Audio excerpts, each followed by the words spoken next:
Hello and welcome to The Explainer. Today we're diving into a situation that every single data professional knows and dreads. You are moments away from a huge deadline and your data pipeline breaks. So let's walk through how you can adapt smartly and turn a crisis into a win. You know the feeling, right? You've got everything planned out, the dashboard looks perfect, the analysis is totally clean, and then, right before you go live, poof, the data just disappears. It's a classic nightmare scenario, but how you respond to it is what separates the good from the great. So let's set the stage. Picture this. You're a data analyst at a super busy food delivery company we'll call Hungry Now. You've got a really important task. You need to help the customer experience team figure out which of their delivery partners are causing the most problems. Your mission, should you choose to accept it, is to build a live Power BI dashboard. To do this, you're pulling data from 4 key places. The main order database, you've got driver delivery times, customer complaints straight from the CRM, and of course the refund logs. The whole point is to flag any driver or restaurant that hits a certain complaint threshold. Sounds simple enough, right? Okay, so you've built it, the dashboard is working, all the lights are green, and then, just 1 hour before your big presentation to the stakeholders, the unthinkable happens. The most critical data feed just breaks. So, what's the problem? Well, it turns out the CRM system had an upgrade, and it totally changed its API response format. In plain English, that means the way it sends out data is different now. So when you hit refresh, that all-important column with all the customer complaint details is completely blank. And the impact? Wow, it's huge. Over 40% of your dashboard's entire logic. We're talking all the core alerts, the main KPIs, they all depended directly on that complaint data. This isn't just a small hiccup, this is a potential project killer. But instead of panicking, this is where you really show your value. This is the moment we pivot from crisis to control.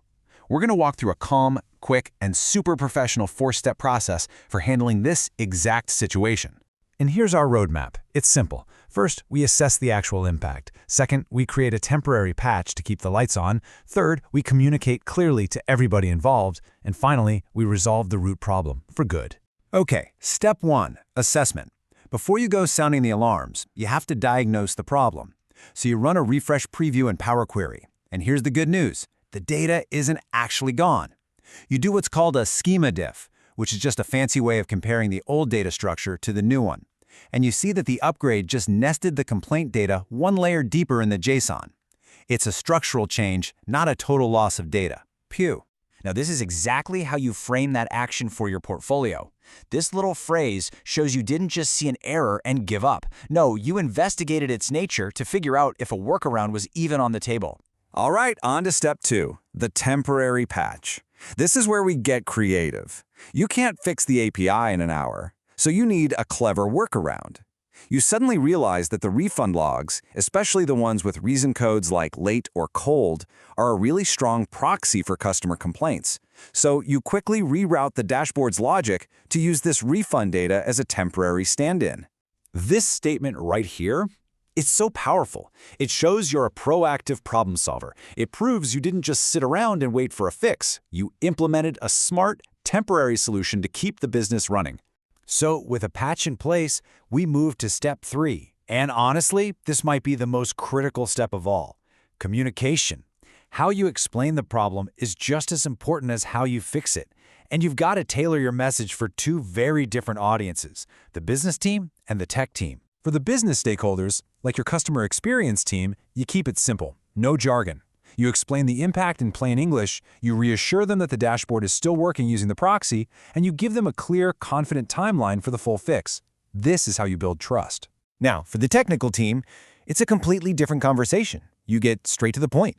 You tell them the specific technical problem, the new JSON path, and you ask for exactly what you need to fix it. It's efficient, it's clear, it respects their time, and it gets you a faster resolution. And that brings us to our final step, number 4, resolve and validate. The tech team has sent over the new data path. Now it's time to put in the permanent fix and, just as importantly, learn from what happened. The process here is methodical. You jump back into Power Query, reconnect the source using that new nested path. After you rebuild the logic, you do the most important part.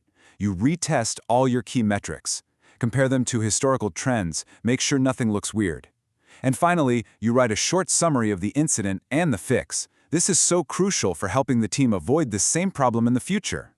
So, why does this whole story matter? Well, because it's not just about fixing a bug. It's a perfect demonstration of a core professional skill, adapting to unexpected change. This is how you take a crisis and you turn it into powerful, undeniable evidence for your portfolio. Just look at how neatly this maps your professional skills to your actions. You used Power Query schema detection to figure out what was wrong, data model redesign to swap in that clever proxy, and your knowledge of API and JSON structure to stick the landing with the final fix. It's a perfect showcase of real-world talent. And here it is.